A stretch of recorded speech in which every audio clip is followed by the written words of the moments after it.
Hello everyone, मैं हूं शिता और आप देख रहे हैं स्टडी कॉमर्स। इस वीडियो में हम डिस्कस करेंगे इकोनॉमिक्स में इंपॉर्टेंट क्वेश्चंस। आप हमारे लेक्चर्स के फ्री पीडीएफ डाउनलोड कर सकते हैं। इसके लिए आप हमें टेलीग्राम पर ज्वाइन कर सकते हैं, जिसके लिए लिंक आपको डिस्क्रिप्शन बॉक्स में मिल जाएगी, या फिर आप इस क्यूआर कोड को स्कैन करके भी हमें ज्वाइन कर सकते हैं। चलिए शुरू करते हैं। सबसे पहला क्वेश्चन है यहाँ पे, business economics is a subject which. पहला ऑप्शन है studies economic relationships, second studies economic activities at the aggregate level, third deals with the tools of economics used for decision making in business, या फिर fourth studies optimum allocation of limited resources। Business economics ऐसा subject है जो कि study करता है या deal करता है विद टूल्स ऑफ इकोनॉमिक्स जो कि बिजनेस में डिसीजन मेकिंग के लिए हेल्प करते हैं। तो यहाँ पर ऑप्शन सी करेक्ट होगा। बिजनेस इकोनॉमिक्स एक ऐसा सब्जेक्ट है जिसके थ्रू बिजनेस में जो भी डिसीजन मेकिंग है उसको किया जाता है या डिसीजन मेकिंग में ये हेल्प करता है। बिजनेस इकोनॉमिक्स को हम और भी अलग अलग नामों से जानते हैं, जैसे कि मैनेजरियल इकोनॉमिक्स, या फिर इसे इंडस्ट्रियल इकोनॉमिक्स भी कहते हैं, और economics for business. Business economics में क्या होता है कि जो भी मार्केट रिलेटेड या एनवायरनमेंट से रिलेटेड या फिनेंशियल ऑर्गेनाइजेशनल रिलेटेड ये जो इश्यूज होते हैं जो कि किसी बिजनेस को फेस करने पड़ते हैं, उनसे रिलेटेड स्टडीज़ की जाती हैं। जैसे स्कैरसिटी से रिलेटेड, कंजम्पशन किस तरीके की है, प्रोडक्ट किस तरीके की हैं, इन सब से रिलेटेड जो स्टडी है वो बिजनेस इकोनॉमिक्स में की जाती है, ताकि बिजनेस एक प्रॉपर डिसीजन ले सके। नेक्स्ट क्वेश्चन है, which of the following statement summarises Robbins definition. First है, economics is the subject concern with the discovery of nature and causes of wealth of nation. दूसरा है, economics is the study of ordinary business of human life. Third है, economics is the science of finite. या फिर fourth, economics is the study of allocation of scarce resources and the determination of employment, income and economy development. तो यहाँ पर हमसे पूछा गया है कि रॉबिन्स की कौन सी डेफिनेशन है। सबसे पहले जो ये फर्स्ट डेफिनेशन दी गई है, economics is the subject concern with discovery of the nature and causes of wealth of nation. ये जो डेफिनेशन है ये दी है एडम स्मिथ ने। इनकी एक बुक है वेल्थ ऑफ नेशन, जो कि आई थी इन द ईयर 1776। इसमें इन्होंने इस डेफिनेशन को दिया है। दूसरा है, economics is the study of ordinary business of human life. ये डेफिनेशन दी है अल्फ्रेड मार्शल ने। थर्ड दिया है, economics is the science of finite. इसका यहाँ पर मतलब ये है कि जो इकोनॉमिक्स है ये एक ऐसी साइंस है जो ह्यूमन बिहेवियर को स्टडी करती है। रिसोर्सेज जो हैं वो स्केर्स हैं या लिमिटेड हैं, लेकिन उनके यूजेस क्या हैं, कई सारे हैं। वेरियस यूजेस हम उन रिसोर्सेज के करते हैं। तो किस तरीके से इन स्केर्स रिसोर्सेज का अल्टरनेटिव यूजेस किया जाता है, ये यहाँ पर बताता है साइंस ऑफ फाइनाइट। फोर्थ जो यहाँ ऑप्शन है, economics is the study of allocation of scarce resources and determination of employment, income and economic development. ये ऑप्शन हमारा यहाँ पर करेक्ट होगा। ये डेफिनेशन दिया है रॉबिन्स ने। इनकी एक बुक है an essay on the nature and significance of economic science, और ये पब्लिश हुई थी इन द ईयर 1932। इसके पहले, यानी रॉबिन्स की ये जो बुक है, इसके पहले कोई डेफिनेट डिस्कशन नहीं था इकोनॉमिक्स के सब्जेक्ट मैटर से रिलेटेड। बट अपनी इस बुक में 1932 में रॉबिन्स ने ये डेफिनेशन दी कि इकोनॉमिक्स क्या स्टडी करता है कि जो स्केर्स रिसोर्सेज हैं उनका किस तरीके से एलोकेशन किया जाए, और एम्प्लॉयमेंट, इनकम और इकोनॉमिक डेवलपमेंट का किस तरीके से डिटर्मिनेशन किया जाए, ये इन्होंने बताया। इसके अलावा रॉबिन्स ने एक और डेफिनेशन दी है, economics is the science that studies human behaviour as a relationship between ends and scarce means which have alternate uses. तो हमारे क्वेश्चन में आंसर डी यहाँ पर करेक्ट होगा। नेक्स्ट क्वेश्चन है, if production is zero then fix cost for short term will be positive, negative, zero, none of these. तो option A यहाँ correct होगा, पॉजिटिव। अगर प्रोडक्शन जीरो है तब भी कुछ ना कुछ फिक्स कॉस्ट तो रहेगी ही। दैट मीन्स चाहे प्रोडक्शन ज़ीरो हो या हाई हो, ये फिक्स कॉस्ट है, ये कुछ ना कुछ रहेगी ही, कुछ ना कुछ फिक्स कॉस्ट आएगी भी, और ये सेम रहती है at all the levels of production. Variable cost जैसे जैसे आउटपुट चेंज होता जाता है, वेरिएबल कॉस्ट भी वेरी करती है, यानी कि चेंज होती है, बट फिक्स कॉस्ट क्या होता है, वो सेम रहती है, भले ही प्रोडक्शन ज़ीरो हो। कोई भी आउटपुट किसी समय में अगर नहीं भी हो रहा है तो भी कुछ ना कुछ फिक्स कॉस्ट तो रहेगी ही। फॉर एग्जाम्पल, अगर हम एक बिल्डिंग लेते हैं रेंट पर, जहाँ पर हम प्रोडक्शन कर रहे हैं, तो चाहे किसी मंथ में प्रोडक्शन ज़ीरो ही क्यों ना हो रही हो, तो भी हमें इस बिल्डिंग के रेंट का पेमेंट तो करना ही पड़ेगा। दैट मीन्स कुछ ना कुछ फिक्स कॉस्ट रहेगी ही, चाहे प्रोडक्शन ज़ीरो ही क्यों ना हो। तो शॉर्ट रन में जो फिक्स कॉस्ट है वो पॉजिटिव रहेगी। नेक्स्ट क्वेश्चन है, the field of business economic does not include demand forecasting, pricing decision, investment management decision या फिर डिविडेंड डिसीजन। तो बिजनेस इकोनॉमिक का जो स्कोप है वो काफ़ी वाइड है, जिसमें डिमांड फोरकास्टिंग भी आती है। दैट मीन्स डिमांड क्या हो सकती है इसका एक अनुमान लगाना, इसकी फोरकास्टिंग करना। दूसरा जो प्राइजेस है उसका डिसीजन लेना, प्रोडक्ट की जो प्राइस है उसका डिसीजन लेना। नेक्स्ट हमें कहाँ पर इन्वेस्टमेंट करना है इसका डिसीजन लेना, कॉस्ट का एनालिसिस करना, रिसोर्स एलोकेशन करना, इन्वेंट्री मैनेजमेंट करना। ये सभी फील्ड्स बिजनेस इकोनॉमिक्स से एसोसिएटेड हैं। बट डिविडेंड डिसीजन जो है ये फाइनेंशियल मैनेजमेंट का पार्ट है। डिविडेंड डिसीजन का मतलब है कि जो भी अर्निंग्स हुई है बिजनेस में, उसका डिसीजन लेना कि कितना एज अ डिविडेंड का पेमेंट किया जाएगा और कितना बिजनेस में रिटेन किया जाएगा वापस से री-इन्वेस्ट करने के लिए। तो ये बिजनेस इकोनॉमिक्स का नहीं बल्कि फाइनेंशियल मैनेजमेंट का पार्ट है। तो ऑप्शन डी यहाँ करेक्ट होगा, that field of business economic does not includes dividend decision. Next question है, indifference curve is the combination of two goods that are complementary, substitute, not related to each other, related to two different people। तो indifference curve analysis जो है, जो indifference curve बनाया जाता है, ये related है सब्स्टिट्यूट गुड्स से। इंडिफरेंस कर्व क्या होता है, कॉन्वेक्स टू ओरिजिन होता है, ये इस तरीके का इंडिफरेंस कर्व होता है। इंडिफरेंस कर्व क्या दिखाता है, कॉम्बिनेशन ऑफ टू गुड्स जो कि एक दूसरे के सब्स्टिट्यूट होते हैं और कंज्यूमर को बराबर का सेटिस्फैक्शन यानी कि इक्वल सेटिस्फैक्शन ये दोनों ही गुड्स प्रोवाइड करते हैं। तो कंज्यूमर इनडिफरेंट रहता है इन दोनों गुड्स के बीच में कि कौन सा गुड उसको सिलेक्ट करना चाहिए, बिकॉज दोनों गुड्स क्या है, एक दूसरे के सब्स्टिट्यूट हैं और इक्वल सेटिस्फैक्शन कंज्यूमर को प्रोवाइड करते हैं। तो इसको दिखाने के लिए एक इंडिफरेंस कर्व बनाया जाता है जिसपे दो गुड्स का कॉम्बिनेशन होता है।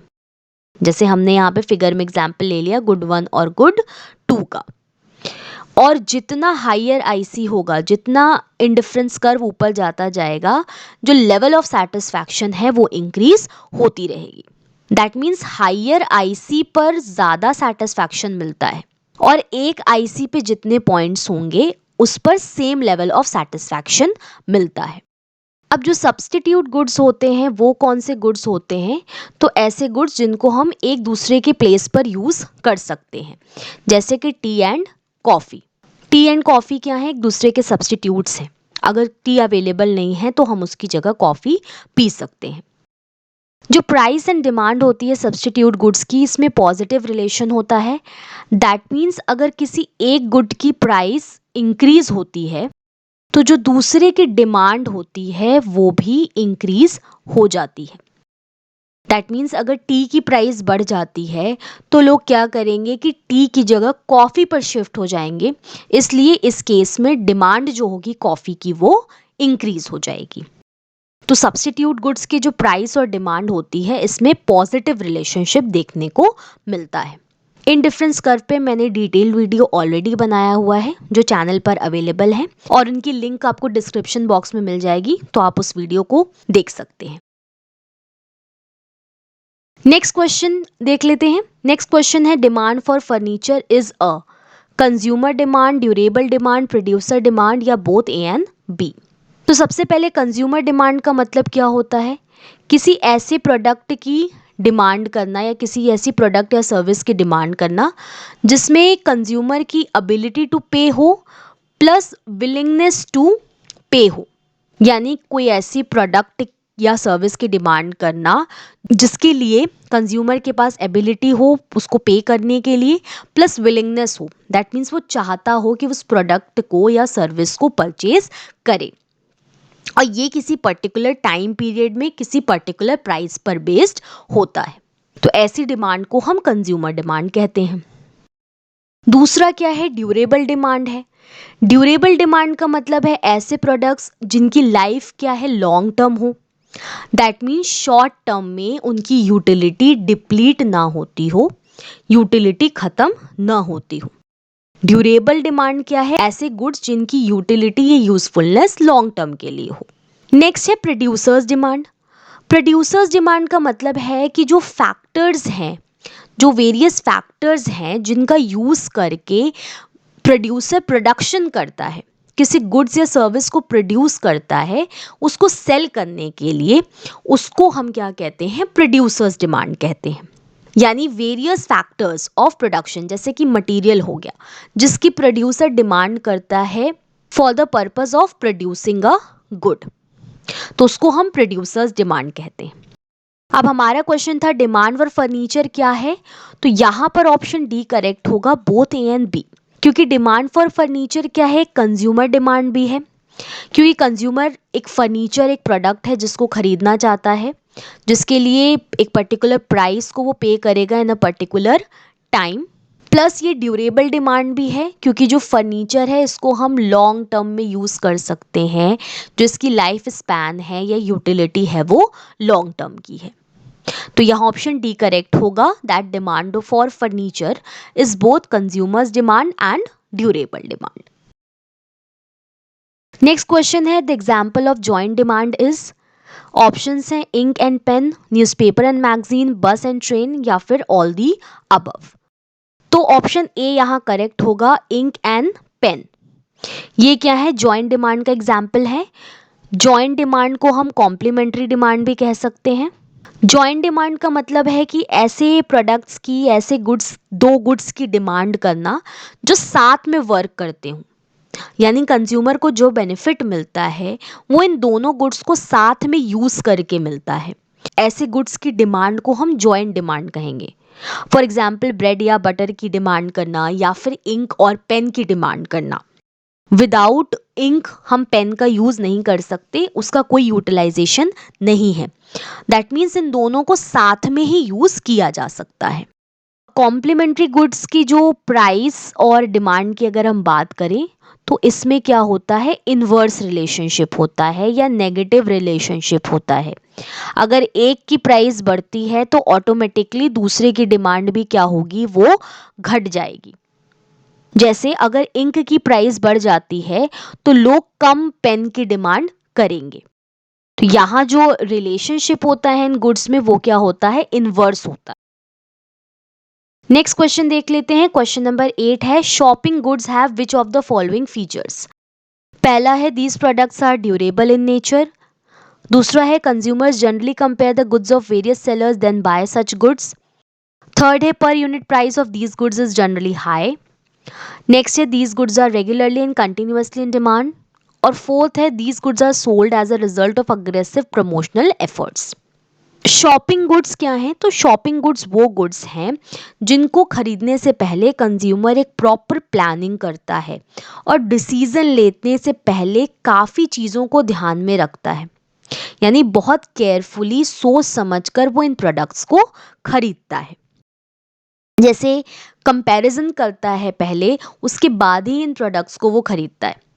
फॉर एग्जाम्पल अगर हमें एक मोबाइल फ़ोन लेना है तो हम क्या करेंगे कि ऑनलाइन और ऑफलाइन दोनों जगह हम इसके प्राइस का और फीचर्स का कंपैरिजन करेंगे। फिर जहां हमें better features with reasonable price मिलेगा वहां से ही हम इसको खरीदेंगे। यानी एक बार में ही नहीं, तुरंत हमने कोई प्रोडक्ट देखा और उसे खरीद लिया। शॉपिंग गुड्स क्या है, बहुत सोच समझकर कंपेयर करके डिफरेंट ब्रांड्स को, तभी एक कंज्यूमर इनको खरीदता है। जैसे फर्नीचर, हाउस होल्ड आइटम्स हो गए, कार, टीवी, ये सारे जो आइटम्स हैं, ये क्या है, बहुत सोच समझकर कंज्यूमर खरीदता है, जो कि बेसिकली क्या होते हैं, ड्यूरेबल होते हैं, लॉन्ग टर्म के लिए जिनको यूज किया जाना हो। और इस तरीके के गुड्स को कंज्यूमर फ्रीक्वेंटली परचेज नहीं करता है, बार बार इनको परचेज नहीं किया जाता है। प्लस जो इनका प्राइस होता है वो भी ज़्यादा होता है, और ये प्रोडक्ट्स इजीली कहीं भी अगल बगल अवेलेबल नहीं होते हैं, क्योंकि जो इनका डिस्ट्रीब्यूशन चैनल होता है वो काफ़ी छोटा होता है, तो हर जगह ये आपको अवेलेबल नहीं मिलते हैं। और इन गुड्स को खरीदने के लिए जो सेलर होता है उसमें कंज्यूमर का ट्रस्ट होता है, उस बेस पर वो इन प्रोडक्ट्स को खरीदता है।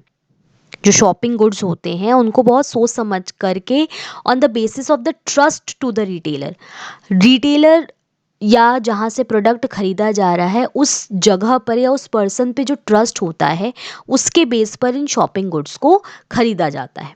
तो बहुत ज़्यादा यहाँ पर प्रमोशनल एफर्ट्स की या एडवर्टीजमेंट की ज़रूरत, अग्रेसिव एडवर्टीजमेंट की ज़रूरत नहीं पड़ती है। तो ऑप्शंस यहाँ पर अगर हम देखें तो शॉपिंग गुड्स से रिलेटेड पहला ऑप्शन यहाँ सही है कि these products are generally durable in nature, यानी लॉन्ग टर्म गुड्स होते हैं ये, जिन्हें लॉन्ग टर्म में यूज़ किया जाता है। दूसरा है consumers generally compare the goods of various seller then buy such goods, ये भी सही है कि कंज्यूमर पहले कंपेयर करता है अलग अलग सेलर्स के गुड्स को, तब खरीदता है। थर्ड है per unit price in goods की ज़्यादा होती है। नेक्स्ट है these goods are regularly and continuously in demand, ये गलत है क्योंकि ये फ्रीक्वेंटली परचेज नहीं किए जाते या कंटिन्यूसली परचेज नहीं किए जाते हैं। नेक्स्ट है these goods are sold as a aggressive promotional effort, ये भी सही नहीं है क्योंकि ये गुड्स क्या है, रिटेलर्स पर ट्रस्ट पे डिपेंड करते हैं। जो कंज्यूमर का ट्रस्ट है ऑन द रिटेलर उस पर डिपेंड करते हैं, तो यहाँ पर अग्रेसिव एडवर्टीजमेंट या प्रमोशन की ज़रूरत नहीं पड़ती है। तो पहला, दूसरा और तीसरा ऑप्शन शॉपिंग गुड्स के रिलेशन में बिल्कुल सही है। तो यहाँ पर ऑप्शन बी करेक्ट होगा, A, B and C options are right. Next question है demand must have the elements. पहला है डिजायर, दूसरा वांट, थर्ड है क्वांटिटी, प्राइस एंड टाइम, या फिर ऑल द अबव। तो यहाँ पर ऑप्शन डी करेक्ट होगा, ऑल द अबव। डिमांड के लिए डिज़ायर भी होनी ज़रूरी है, वांट भी होनी ज़रूरी है, एक पर्टिकुलर क्वांटिटी होती है जिसे एक पर्टिकुलर प्राइस पर और एक पॉइंट ऑफ टाइम में कंज्यूमर खरीदता है। और वांट और डिज़ायर के साथ साथ कंज्यूमर की एबिलिटी होनी चाहिए पे करने की, प्लस विलिंगनेस होनी चाहिए उस गुड को खरीदने के लिए। तो डिमांड में desire, want, ability and willingness to pay, plus एक पर्टिकुलर क्वांटिटी जो एक पर्टिकुलर प्राइस पे खरीदी जाएगी in a point of time. तो ऑप्शन डी यहाँ करेक्ट होगा, all the above. Next question है the concept of elasticity of demand is given by Samuelson, Cannon, Marshall या none of these. Option C यहाँ correct होगा। Elasticity of demand का जो concept है ये दिया है अल्फ्रेड मार्शल ने। अब जो लॉ ऑफ डिमांड है जो कि कहता है कि other things being equal, if the price of a commodity increases the quantity demand decreases and if the price decreases the quantity demanded increases। That means कि अगर किसी प्रोडक्ट की प्राइस बढ़ जाती है तो उसकी डिमांड कम होती है, और अगर प्राइस घट जाती है तो उसकी डिमांड ज़्यादा होती है। ये लॉ ऑफ डिमांड बताता है। लेकिन लॉ ऑफ डिमांड ये बताता है कि प्राइस बढ़ने पर क्वांटिटी घटेगी या प्राइस घटने पर क्वांटिटी बढ़ेगी, बट कितनी ज़्यादा बढ़ेगी या कितनी ज़्यादा घटेगी ये लॉ ऑफ डिमांड नहीं बताता है। ये कौन बताता है? Elasticity of demand. यानी इलास्टिसिटी ऑफ डिमांड क्या बताता है? Degree of responsiveness. प्राइस के घटने पर क्वांटिटी इंक्रीज होगी तो कितनी इंक्रीज होगी ये बताता है, डिग्री ऑफ रिस्पॉन्सिवनेस बताता है इलास्टिसिटी ऑफ डिमांड। और ये कॉन्सेप्ट दिया है अल्फ्रेड मार्शल ने। नेक्स्ट क्वेश्चन है, in dash market condition the demand for a commodity is perfectly elastic. पहला है परफेक्ट कंपटीशन, दूसरा है मोनोपोली, थर्ड है इम्परफेक्ट, चौथा है ओलिगोपोली। कौन से मार्केट कंडीशन में जो डिमांड है कमोडिटी की वो परफेक्टली इलास्टिक होगी? तो ऑप्शन ए यहाँ करेक्ट होगा, परफेक्ट कंपटीशन। परफेक्ट कंपटीशन वो मार्केट होता है जहां पर large number of buyers and sellers होते हैं, जो कि होमोजीनियस प्रोडक्ट्स, होमोजीनियस का मतलब है कि एक ही तरीके के जो प्रोडक्ट्स होते हैं वो सभी फर्म्स सेल करती हैं। प्लस जो परफेक्ट कंपटीशन में फर्म्स होती हैं, फर्म्स जो होती हैं ये क्या होती हैं? प्राइस टेकर होती हैं। और इंडस्ट्री क्या होती है? प्राइस मेकर होती है। दैट मीन्स इंडस्ट्री जो प्राइस डिसाइड करती है, जितनी भी फर्म्स होंगी परफेक्ट कंपटीशन में, उन्हें उसी प्राइस पर प्रोडक्ट्स को सेल करना होता है। यानी वो जितनी भी क्वांटिटी चाहे वो सेल कर सकती हैं, बट जो प्राइस होगा वो डिसाइड कौन करता है? इंडस्ट्री करता है। और जितनी भी फर्म्स होंगी, जितनी भी फर्म्स होंगी उन सभी को उसी प्राइस पर प्रोडक्ट को सेल करना होता है। नेक्स्ट है इलास्टिसिटी।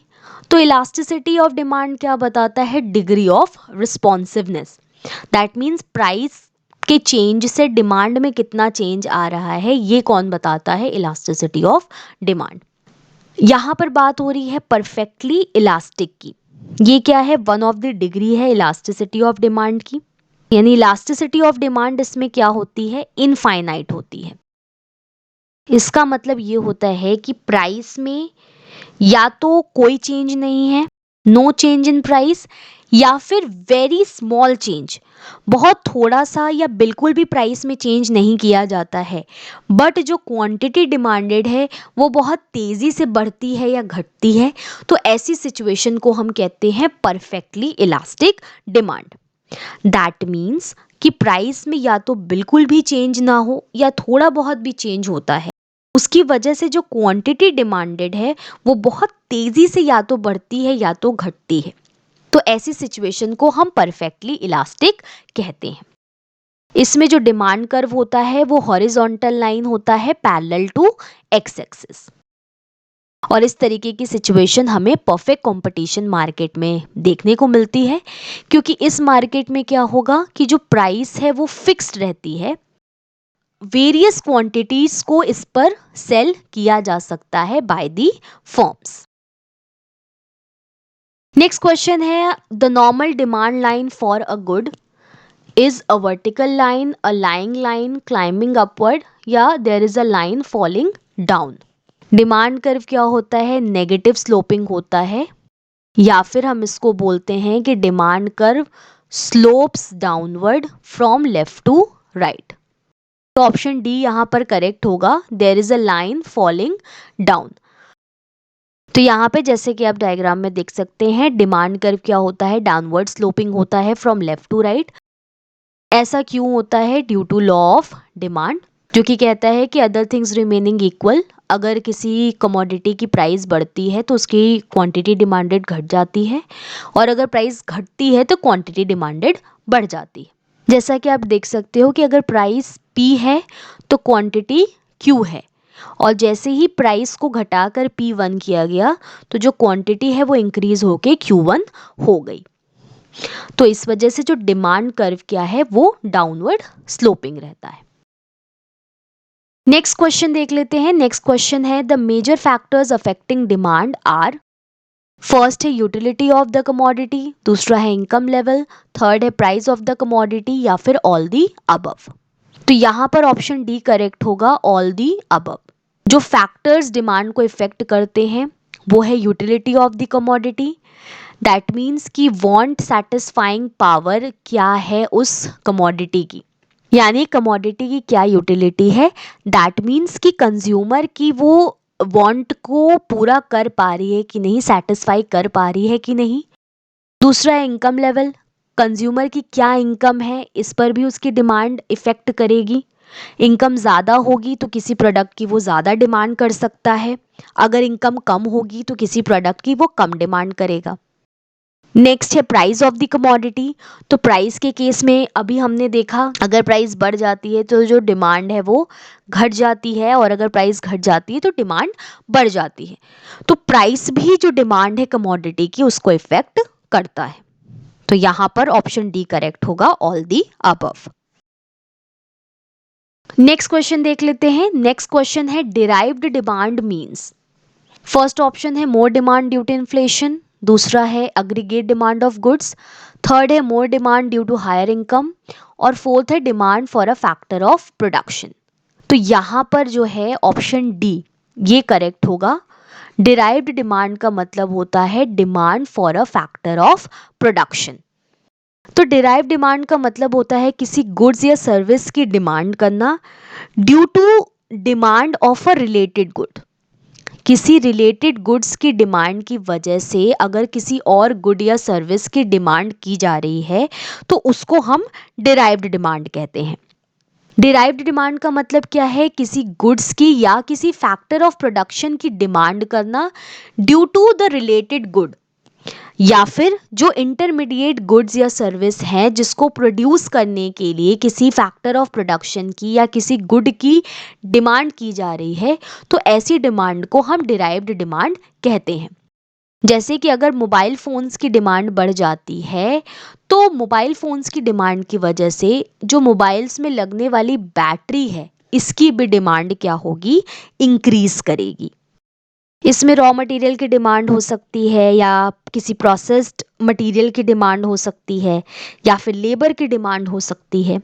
ये सभी क्या हैं, डिराइव्ड डिमांड के कंपोनेंट्स हैं। नेक्स्ट क्वेश्चन है microeconomics is known as price theory, product theory, process theory या प्रोजेक्ट थियरी। तो यहाँ पर ऑप्शन ए करेक्ट होगा, प्राइस थियरी। माइक्रो इकोनॉमिक्स को प्राइस थियरी के नाम से भी जाना जाता है। क्यों इसे हम प्राइस थियरी कहते हैं, क्योंकि ये डिमांड एंड सप्लाई के कॉन्सेप्ट पर बेस्ड है, और ये क्या करता है कि एक एप्रोप्रिएट प्राइस डिटरमाइन करता है किसी गुड्स या सर्विस की। यानी डिमांड एंड सप्लाई के बेसिस पर यह डिसाइड किया जाता है कि किसी पर्टिकुलर गुड की क्या प्राइस होगी। प्लस जो प्राइस है वो बायर या सेलर के जो डिसीजन मेकिंग है उसको कैसे इन्फ्लुएंस करेगा, ये भी स्टडी इसमें की जाती है। नेक्स्ट है इसमें मैक्रो इकोनॉमिक्स। मैक्रो इकोनॉमिक्स को हम इनकम एंड एम्प्लॉयमेंट थियरी के नाम से भी जानते हैं, क्योंकि ये क्या बताता है, एक इक्विलिब्रियम लेवल का डिटर्मिनेशन करता है of income and employment. Plus macro economics क्या स्टडी करता है, पूरी इकोनॉमी की स्टडी करता है एज अ होल। जो इकोनॉमी है इसके बिहेवियर को एज अ होल स्टडी करता है। दैट मीन्स एग्रीगेट चेंजेस या ओवरऑल चेंजेस या एज अ होल जो चेंजेस होते हैं उनको मैक्रो इकोनॉमिक्स स्टडी करता है। तो आज की इस वीडियो में हमने इकोनॉमिक्स से रिलेटेड कुछ इंपॉर्टेंट क्वेश्चंस देखे। होपफुली ये चीज़ें आपको समझ में आई होंगी। Thank you.